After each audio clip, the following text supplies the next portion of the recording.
friends, I am Anish Singla from Analytics Diksha. Today we will discuss a very famous problem on DP, coin change problem. So we will discuss coin change problem. What this problem is.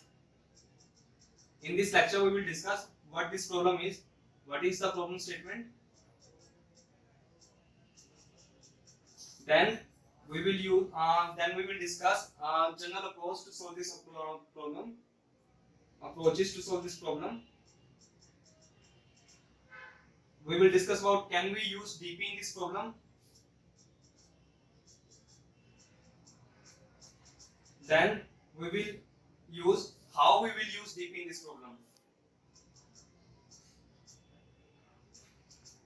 How DP. So this is the agenda for our today lecture. So first thing is, what is coin change problem?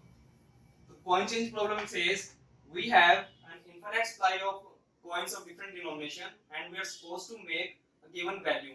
Say we have a coin of following denomination 1, 3 and 4, and we have to calculate minimum number of coins required to make a given value, say n, which can take any value, any integer value, say 1, 2, any integer value. So our target is we are supposed to use minimum number of these coins. So let's say we are given value n equals to 6. So how there are different ways to calculate number of coins for this value.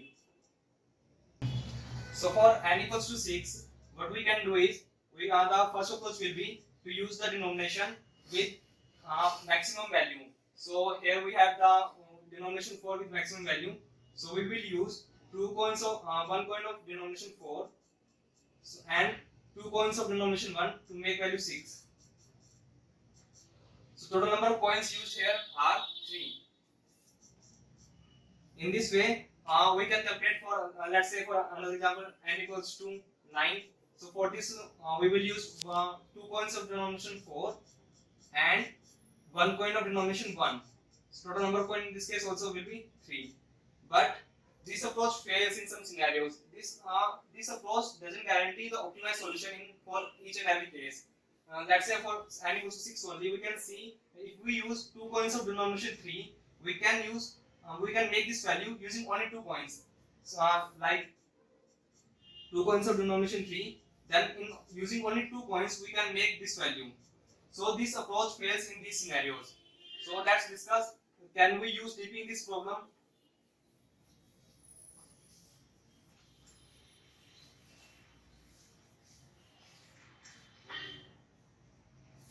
So to use DP in this problem, we know that this problem should have two properties by the name optimal substructure property and overlapping subproblems.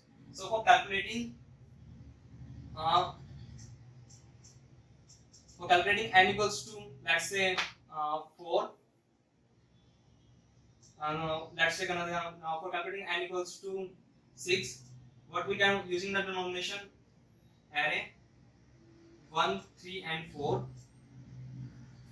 So we will calculate like we will use 1 coin of denomination 1, okay, and we will calculate for the value 5. Second case can be we will use 1 coin of denomination 3 and we will calculate value for 3. Third case can be we will use 1 coin of denomination 4 and then we will calculate the value for 2. Okay. Now again for this problem we will go like same. We will use 1 coin of denomination 1 and calculate for 4. 1 coin of denomination 3 and calculate value for 2. 1 coin of denomination 4 and we will calculate value for denomination 1. So we can see that here these subproblems are overlapping. We are calculating for this subproblem twice here. Okay, same. This will be repeated multiple times. So we can see that this problem exhibit optimal. Problem exhibit overlapping subproblems. These three subproblems are overlapping there in this case for p equals to 2. And if we can also see that if we can calculate optimally solution for this problem, this subproblem, we can say we can find optimal solution for this subproblem. Okay, so this problem also exhibit optimal substructure property. So we can see that these problems, this problem qualifies for the DP. So we will be using DP to solve this problem.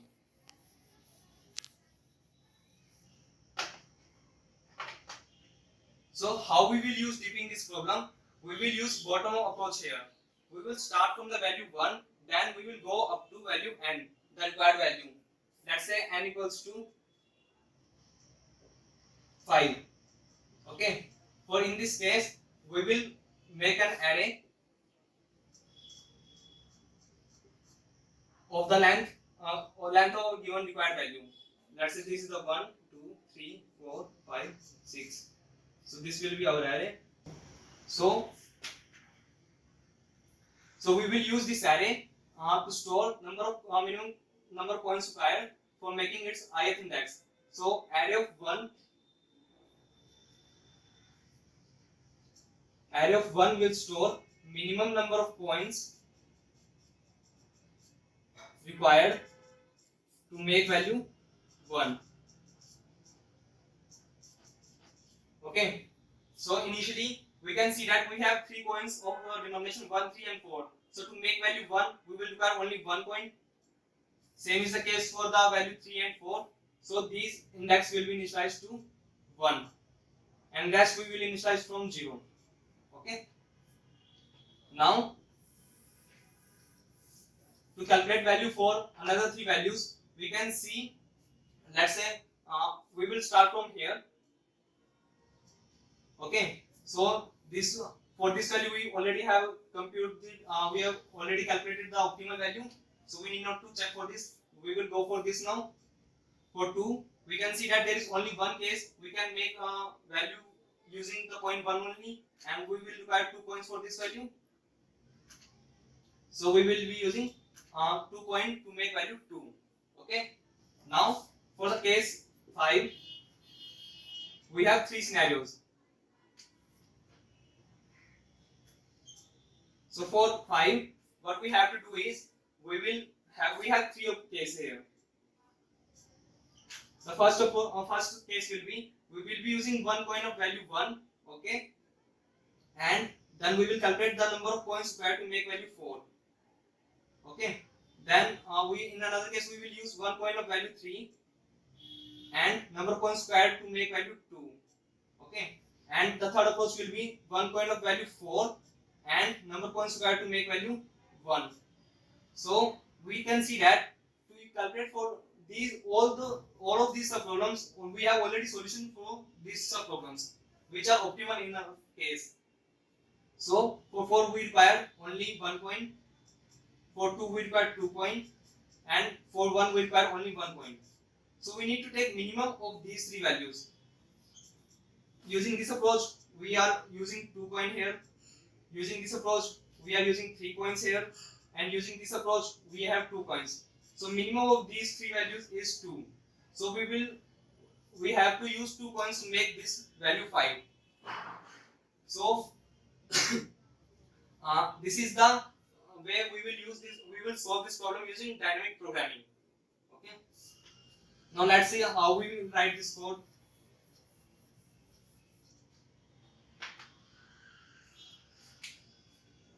So we will start traversing from 1 to 6. So our code goes from for I equals to 1, I less than equals to n, I plus plus. This outer loop will run until our desired value is achieved. Then for each inner value, for calculating number of points for each ith value, what we have to do is we need to calculate the minimum for each denomination. So let's say we have 2 array here. This array by the name AR and this by the name coin. So initially we need to calculate the minimum. So we will define the variable minimum. Let's say it is initialized by int max. This is the maximum value used for integer. So we will traverse through this coin array for j equals to 0, j less than, let's say its length is m, j less than m, j plus plus. Now we have to calculate the minimum value. So how it will be calculated? It will be calculated like if what we have to do is we are supposed to calculate minimum number of coins for the ith value. So we will go by I minus this coin AR of j, then total index for, so this is the coin array we are using here, I minus coin of j, then this will make this index array of index of this array, we will write AR then plus 1 coin. This will define, this will calculate the number of coin used for the ith index using this denomination, using the j denomination. Okay, if this value is less than mean, then we will update the mean value here. Mean will be equals to AR of I minus coin of j plus 1. So after the end of this loop, we will be able, we will get minimum value for the ith index. So then we will close this loop also. At the end of this loop, we will get the minimum value for our required nth value. So in this way, we can solve this coin change problem using dynamic programming. Thanks for watching this video. Please like, share, subscribe our video. Thank you.